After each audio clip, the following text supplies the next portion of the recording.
What would happen if you stopped eating for 72 hours, 3 days? Out of all the things you can do for your health, prolonged fasting is at the very top of your list. The feeling you're going to get from it is almost euphoric, a state of bliss. A lot of people do it to increase their spirituality and their mental state. Prolonged fasting is the only way to achieve deep cleaning, turning junk in your body to new cells. The other thing that I really like about prolonged fasting is that you're using fasting for exercising willpower. Willpower is the ability to remain in control of your body. I mean, think about an average person. Their whole life, they're not in the driver's seat with their food. When you actually say no to your body and you really start fasting, despite the smell of food, despite all the visual foods, your ability to say no gives you incredible power. This makes it easy to strengthen this willpower and stick with it a little bit longer than you normally would. Let's shift gears to cancer for a second. Just think about the biggest risk factor for cancer.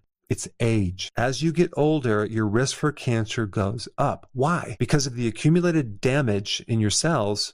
Plus, as you age, you get more inflammation. You get less oxygen. Cancer tends to grow into areas of inflammation and low oxygen. Fasting is the most potent thing to reduce inflammation. There is some data to show that cancer cells can live on sugar, certain amino acids, as well as ketones, but not the ketones that come from fasting. Ketones are not just about an alternative fuel. They help your brain. Your brain prefers them. Ketones activate genes that extend your life. If you do regular prolonged fasting, I really believe that you can totally prevent getting cancer. This is why I recommend doing a 72-hour fast every single month. Prolonged fasting will also take insulin and really bring that way down. If we can keep that hormone low, your body can't grow a tumor. It's in a recycling, cleaning, cleansing mode. If we increase more oxygen, we can also reduce the risk of cancer, and that would be exercise, right? So this is why it's so important to also, while you're doing this prolonged fasting,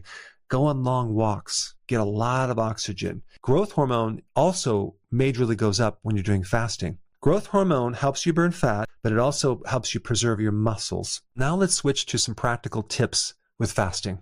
1 or 2 days before the fast, you want to increase your fat to make it really easy to transition from glucose to actual burning fat. You also want to be doing intermittent fasting for a while before you try a prolonged fast. The other thing that's really important is electrolytes. I'm talking about potassium, magnesium, and sodium chloride in the form of sea salts. Supplements, and especially electrolytes, will not break your fast. One of the biggest problems with people that do prolonged fasting and don't feel very good is they're not having enough sea salt. And so they get keto flu, cramps, weakness in the muscle. How do you get this sea salt when you're fasting if you're not eating anything? You're going to have to take 1 to 1.5 to even 2 teaspoons of sea salt. Take a little bit and dissolve it in water. I might add lemon to it. I might also add sea salt to my coffee. The other really important thing is once you're done with this fast, when you transition into a meal,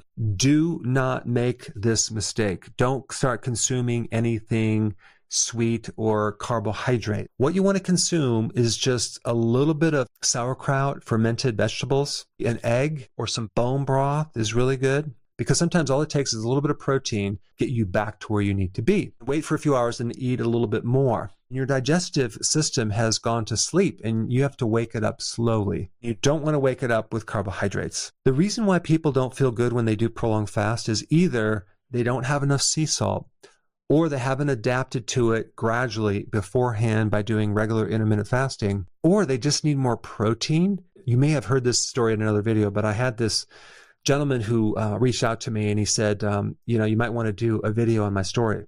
He was very, very depressed. He was suicidal. He wanted to kill himself. So he locked himself in his room for a few days and just wanted to starve himself to death. Laid in his bed and just said, I'm not going to eat or drink anything. By day 3, he was feeling incredible, happy, mind was working.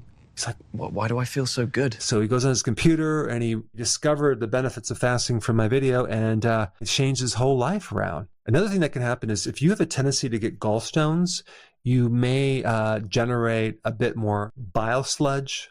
The antidote is something called TUDCA, which is a very special type of bile salt that keeps the bile thinned and flowing through the ducts. Take 2 TUDCA twice a day. If you're pregnant, if you're lactating, I don't recommend you do prolonged fasting.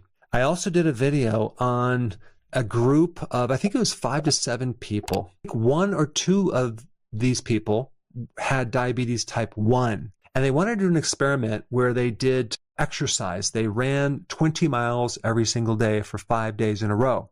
They wanted to prove that a diabetic type 1 could handle doing 5 marathons in a row. But that wasn't the interesting thing about this story. It's that they not only ran 20 miles a day for 5 days, they also fasted. Yes, fasted for 5 days. What's really interesting is that they didn't get a lot of soreness. Why? Because the anti-inflammatory effects from the fasting sky high. I just want to put this out there just to show you, you can actually exercise and also fast at the same time, even if someone has a health problem. But of course, I'm not recommending it unless you check with your doctor. You now know the power of fasting in this part 2. But if you have not seen my part 1 yet, you will be missing some really key points. In part 1, I talk about what to eat after fasting, what to expect, how to get through the barriers, how to get all the benefits from this 3-day fasting. And for that information, watch this video right now. This one right here. Yeah, click it. That one. You got it.